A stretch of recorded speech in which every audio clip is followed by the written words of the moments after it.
Hey everybody, it is 9 in the morning. Somehow my kids are still asleep, which, praise God, like, I'm not complaining, but I'm also like, okay, anyways. I've been doing a plan of reading the Bible in a year.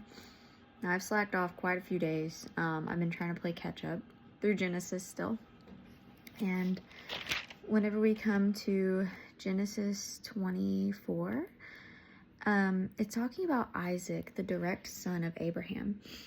And his mother had just passed away, and his father wanted to find him a wife. He wanted her to be from his own family, I guess, as like a pure genetic standpoint. And so he sent his servant, his male servant, back to the city he was from to find a wife for his son Isaac. And now in today's world, people be like, oh my gosh, she did not have the right to choose, yada yada, like she was forced against her will and all of these crazy things. But let's just like look at this for a second and look at the prospective wife's obedience to God, and how can we be more obedient to God in the same way. So Abraham's servant arrived, and as he arrived to the town, he pulled up next to a well, because he knew that that's where the women would be coming out to draw water for the evenings. And he had said like a quick prayer to the Lord and said, the first woman to offer me water whenever I ask, and then she offers to water my camels, let her be the one that you're sending, God. Like, the servant was so specific in his prayer.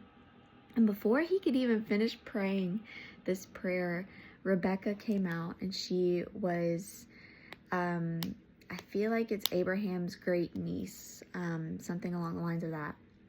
And she came out and offered him the water and watered his camels. And so the servant knew, okay, this was like an answered prayer. And so he got down on the ground and started to worship God, which, imagine seeing something like that in today. Like you're talking to somebody and they just get on the ground and start worshiping God. Like, because she had no idea. How amazing would that like culture be? But so she agreed to bring him back to her house and talk to her mother and her brother. And so the servant told the mother and brother about the prayer and how the daughter Rebecca walked up, and they agreed. They said, okay, this is like from the Lord. And so then the next morning, the mother and brother started to be hesitant. You know, they slept on it, they thought about it, and they were like, maybe she could just stay here for another 10 days.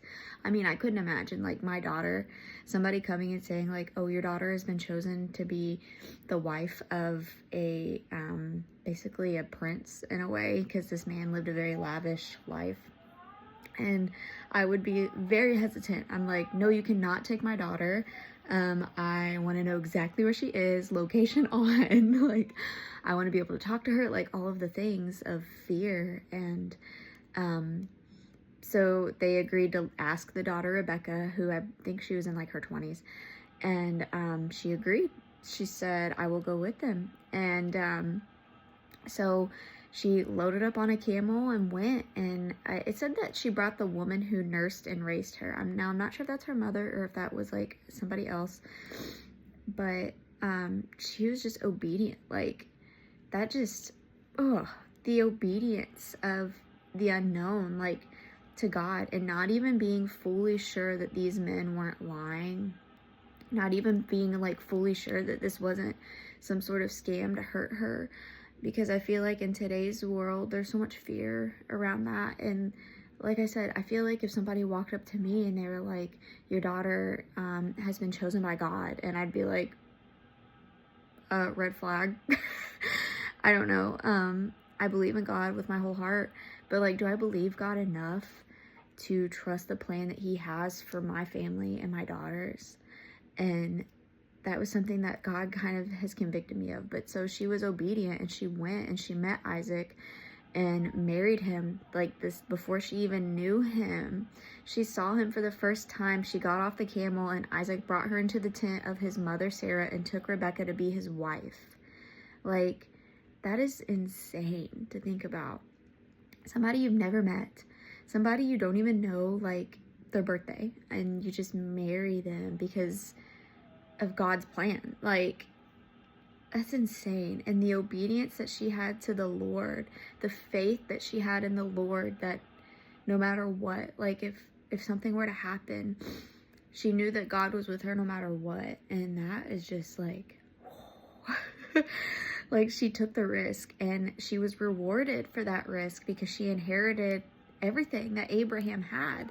And that is like insane to me. And it was like a lesson to me and a little bit of encouragement, because like, what if I had faith as deep as that? Like, what would God accomplish in me if I just was more obedient and I said yes to things that seem scary or seem like there's no possible way I would do that? Like, what if I would just be more open-minded and say yes, and prayerfully, like, discern, okay, this is okay. Like, so that was just some encouragement for you, and encourage me. And I hope that you take it and run with it. I hope that you journal about it, because I'm about to. And just have a great day. Have a great week. Happy Monday.